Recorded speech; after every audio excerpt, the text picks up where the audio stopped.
is Shanna, this is Monica, and this is Raluca. And we are all student and course assistants working in the business and law faculty.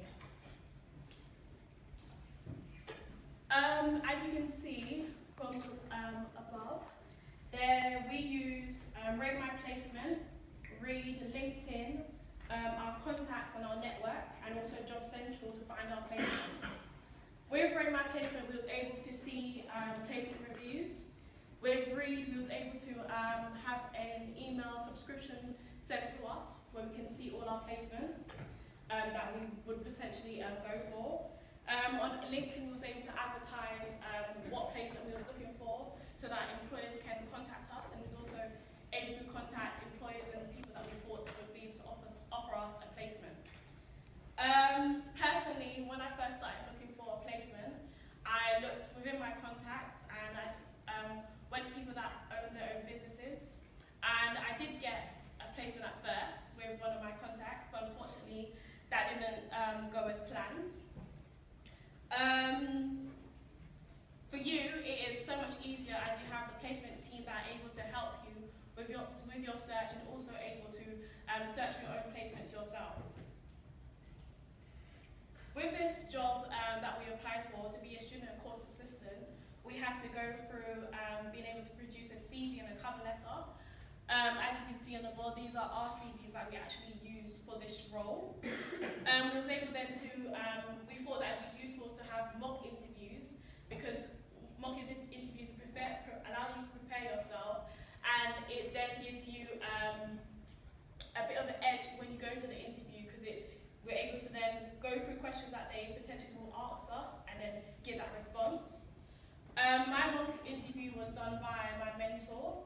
Monica's and Raluca's mock interview was done with the Cambridge talent.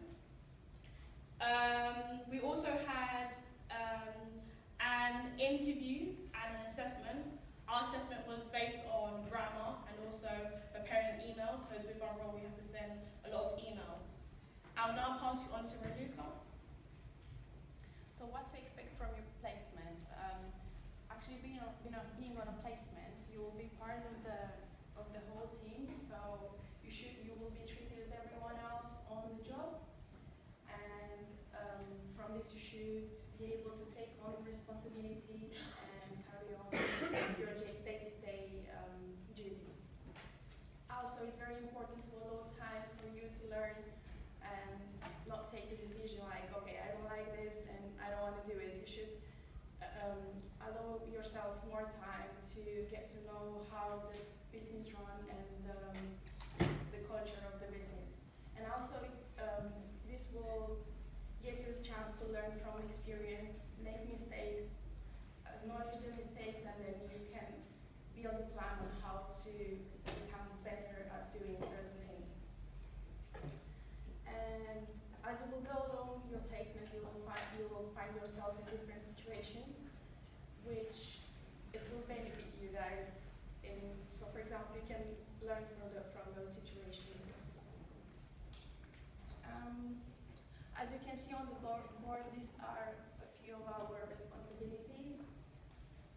I think our main responsibilities were to deal with student inquiries, monitor attendance, and recruit student workers. And the most enjoyable one that we had, I think, is organizing events. So we've organized, well, my colleague here has managed and organized the Student Achievement Awards, which I will pass on to her to give you. So if you haven't heard yet about that event, it's an event organized by our faculty exclusively for our students to celebrate your great academic success achieved in your past academic year, which I strongly encourage you, because if you have your great results, then you can be invited to that really enjoyable evening. For me, it was 5 months of planning, of contacting external and internal companies and suppliers. It was a great experience for me. I had to go through many processes, like, let's say I had to place catering order with our internal company, but I had to work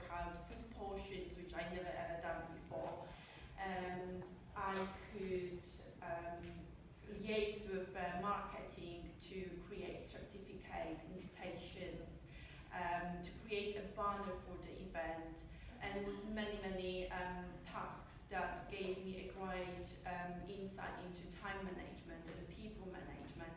And these are skills that are really good for you to practice before you're actually on the job. And placement is your chance to do it in the time that people know, okay, you are learning, you can make mistakes. And it was also working with massive data, because I had to work with the results of students, with help of administrators. I had to coordinate them and then use that in many sort of ways to ensure the best students were recognized, had the awards, and could spend a lovely evening with academics, heads of school, and also the parents or friends. And it was really enjoyable one. And I would like to pass on to Raluca, who will speak about her event. So with the help of my colleagues, I've organized a postgraduate vote party where we've celebrated the postgraduate success together with academics. So for this, we've used external suppliers to find the vote and also to place orders for catering. And we had to keep it to the budget and make sure our costs were within the budget. Being in the placement, guys, is a lot about working with people, because you go into a company, you're meeting a new team, and you need to sort of fit into them, fit to their culture. For us, it was many team meetings with our manager to follow up, to discuss our duties and responsibilities. We've been really lucky because the administrators who are in our office are all really friendly people, happy to help us, happy to advise.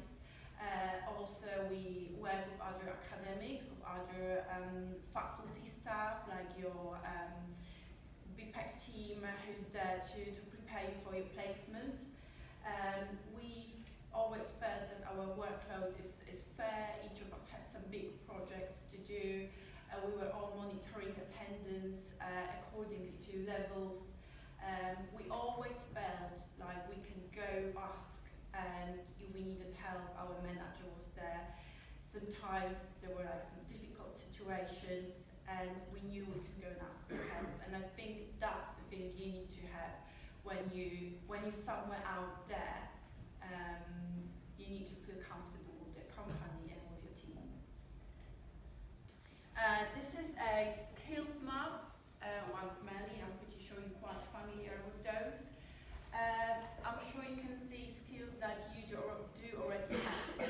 And then being in a placement is a massive opportunity for you to develop those skills and gain new ones. For me, for example, I used to work for retail, where I did really many different things, like recruiting people. I was a mentor, and then still working in the office gave me completely different exposure in terms of tasks and dealing with people. So often you guys come into our office, you've got some issues, you're telling us a story sometimes, and then my role is to, from all the source information, to pick up those that are relevant for the administrator. So I could develop and enhance my communication skills. Like Shanna said before, we're dealing with many emails as well, and there is a culture sort of the written language.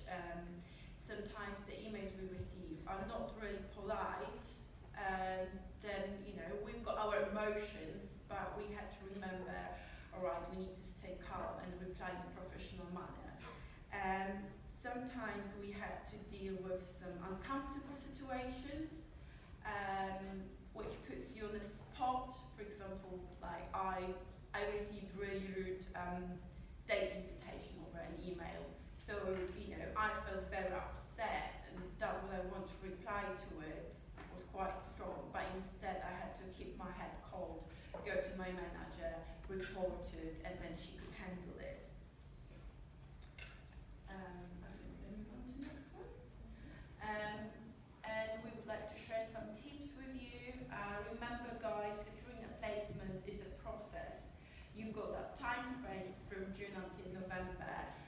and use the most of it. Remember, you've got the summer break, which is great for you. So make sure you've got your CV ready, your cover letter if it's needed. You've got the great team who can support you. And sometimes it takes time. For me, it took over 5 months to find mine. So you need to be aware it doesn't happen overnight. It doesn't happen in a week. Sometimes it might take long. And it doesn't mean it's your fault. It's not you. Sometimes it's just like this. So remember always to be confident, believe in yourself, know what you work with, believe in the skills you have, and you will definitely get a chance. And I'd like to pass to Shanna. Yeah. For me, I feel like prioritizing is key. So over summer break, you need to be able to prioritize and set aside time so that you can write your CV, your cover letter, so you can search for your placements. And once you found your placement as well, it's also good to have a to-do list and make sure that the priority, the things that need to be done first are at the top, and then you work your way through that list. You also need to have motivation, so I'm sure the placement team will give you motivation, but you can also source that motivation from your family, your friends, and also from within yourself.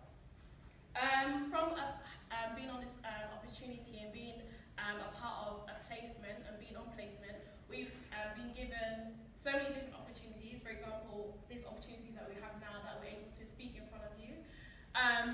From this, we're able to then develop other skills, for example, public speaking.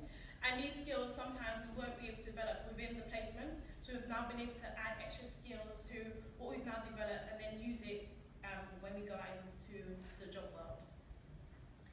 So always if you need help, you should ask. You have a great team that you can ask, which is the Lindex team. We didn't really have this opportunity, so you better take the chance. And if you need any help, you should definitely ask them. And you should also on the placement, you should try to always be helpful. You shouldn't wait for someone to come behind you and push you to do things. You should find little things that you can do, that you can always do. Thank you so much, guys. We hope we didn't bore you. Here are our LinkedIn profiles. If you've got any further questions or you want to know more from the student point of view, feel free to find us and connect with us. Some students already done it after the last presentation we had with you.